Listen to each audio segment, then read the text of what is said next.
감사하는 삶을 훈련하라. 두 번째, 신명기 21장 18절에서 23절 말씀.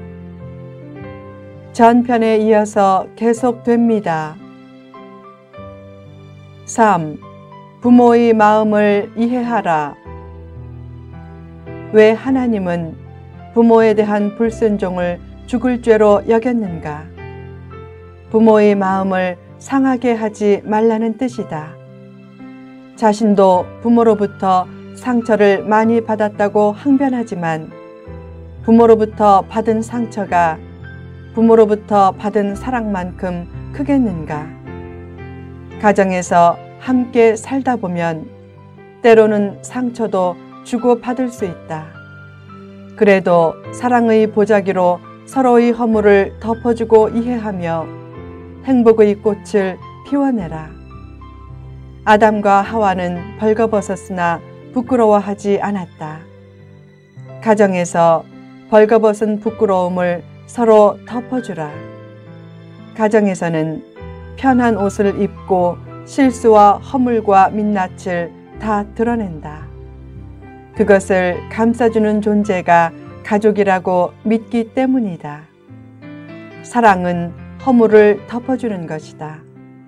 상처를 받았다는 생각만 하지 말고 허물에 대해 최대한 눈감아 주려고 하라. 어느 날 한 총각이 TV에 나온 여자에 반해 호감 섞인 메일을 보냈다. 그 후 3년간 메일을 주고받다가 마침내 결혼을 전제로 한 카페에서 만났는데 남자의 눈이 애꾸는 이였다. 여자가 따지듯이 말했다. 왜 3년간 한눈만 보인다는 사실을 감췄나요? 당신의 장애 때문에 화가 나기보다 그 사실을 속인 것이 화가 나네요. 그때 남자가 말했다. 내가 언제 속였나요? 나는 하나도 속인 일이 없어요. 처음 편지를 쓸 때 뭐라고 썼나요?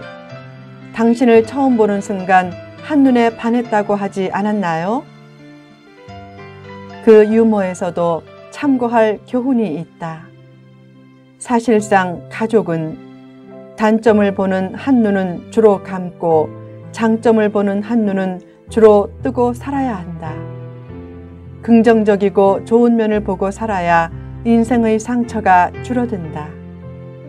부정적인 시각으로 많이 보려고 하지 말고 긍정적인 시각으로 깊이 보려고 하라. 성경의 핵심적인 가르침은 많은 것에 있지 않고 깊은 것에 있다. 서로의 생각과 시각은 달라도 깊이 내려가면 한 마음이 될 수 있다. 다름으로 인해 상처를 받지 말라. 남을 나처럼 만들려는 것이 상처의 뿌리다. 나를 내려놓고 하나님의 뜻을 물으라. 가정은 고통과 상처가 없는 낙원이 아니다. 특히 자녀를 바르게 이끌려는 부모를 이해하지 못하면 부모의 사랑을 오해해서 상처로 받아들일 수 있다. 그런 오해를 품고 부모의 마음에 상처를 주지 말라. 가족은 상처를 상처로 받아들이지 말아야 한다. 자녀는 더욱 그래야 한다. 받은 상처보다 받은 사랑이 훨씬 크기 때문이다. 그 사실을 인식하고 부모의 마음을 상하게 하지 않는 자녀가 복된 자녀다. 4. 부모의 사랑에 감사하라. 부모가 자식을 고발해 대중이 돌로 쳐 죽이게 한 계명은 계명으로는 존재했지만 거의 사장된 계명이었다. 자식을 고발해서 대중이 돌로 쳐 죽여 나무에 달게 한 부모는 거의 전무했기 때문이다. 구약 계명대로 하면 사실상 우리는 거의 돌에 맞아 죽어야 하지만 당시나 지금이나 부모는 끊임없이 자식을 감싼다. 심지어는 방탕에 빠지고 죽을 죄를 지은 자식도 감싼다. 자녀가 너무 속을 썩이면 부모도 가끔 정 떨어진다고 하지만 얼마 후에는 또 용서한다. 마음에 지울 수 없는 너무나 큰 사랑이 있기 때문이다. 하나님도 똑같다. 성경은 늘 손해만 보는 하나님의 짝사랑 얘기다. 그 하나님과 부모의 넘치는 사랑에 감사하라. 생일이 되면 생일 선물을 받는다. 태어나느라 수고했기 때문인가? 그러나 철든 자녀는 생일이 되면 자신을 낳느라고 고생한 어머니를 생각하고 감사하며 자신을 그때까지 길러준 부모님께 오히려 감사의 선물을 드린다. 부부가 생일을 맞아 서로에게 줄 수 있는 최고의 선물 중의 하나는 아내는 시어머니에게 전화해 감사하는 것이고 남편은 장모에게 전화해 감사하는 것이다. 행복은 감사에 비례한다. 우리 주변에는 큰 시련을 당해 고통 중에 사는 사람이 많다. 그런 큰 시련을 감당하지 못할 줄 알고 하나님이 내게는 그런 시련을 면제해 주실 때가 얼마나 많은가. 받은 것이 없는 것이 문제가 아니라 받은 은혜를 깨닫지 못하는 것이 문제다. 감사는 깨닫는 자만 느낄 수 있고 누릴 수 있는 특권이다. 하나님의 은혜에 감사하고 부모님께 감사하고 서로에게 감사하라. 감사의 크기가 행복의 크기다.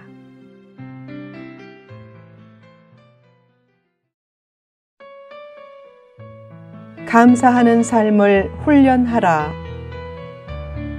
삶에 원망과 한탄과 미움이 넘치면 저택에서도 지옥의 삶이 펼쳐지지만 감사와 찬양과 용서가 넘치면 초막에서도 천국의 삶이 펼쳐진다. 감사가 넘치면 저주의 기운이 약해지고 축복의 기운이 강해진다. 감사할 때 새 역사의 친척과 비전 성취도 빨라진다. 기도 응답을 가장 빨리 이루게 하는 능력 있는 기도도 감사 기도다. 최고의 영성도 감사하는 영성이다. 그래서 감사 훈련이 중요하다. 그 훈련이 어디서 시작되는가? 하나님께 감사하고 부모님께 감사하는 삶에서 시작된다. 은혜를 모르는 편한 삶보다는 은혜를 깨닫는 힘든 삶이 더 낫고 기도 소리가 없는 저택보다는 기도 소리가 넘치는 초막이 더 낫다. 아픔이 있어야 진주가 만들어지고 가슴 아픈 한나의 기도가 있어야 사무엘을 얻는 기도 응답이 있다. 고난 때문에 하나님을 깊이 만난 것을 감사하고 길이 막혔기에 기도의 문이 열린 것을 감사하고 물질을 잃었기에 믿음을 얻은 것을 감사하고 세상에서 절망했기에 천국 소망을 얻은 것을 감사하라. 감사하면 부정적인 삶이 창조적인 삶으로 변한다. 힘들어도 감사하고 어려워도 감사하고 심지어는 죽게 되어도 감사하라. 죽어야 살고 부서져야 세워진다. 하나님은 대개 부서진 심령을 사용하신다. 깨짐이 없이 커지면 세상에서는 지탄을 받고 교계에서는 이단 교주나 산신령처럼 될 수 있다. 교회의 크기와 영성의 크기가 꼭 비례하는 것만은 아니다. 교회 내에 카리스마를 발휘하는 산신령보다 깨진 심령으로 칼을 감출 줄 아는 리더가 많아져야 교회가 많은 사람의 눈물을 닦아줄 수 있다. 깨짐도 없고 나눔에 별로 관심이 없는데도 외적으로 커지고 높아지고 힘이 생기는 것은 사탄의 미끼일 수 있다. 사람은 성공하고 힘이 생기면 본능적으로 산신령처럼 행동할 때가 많다.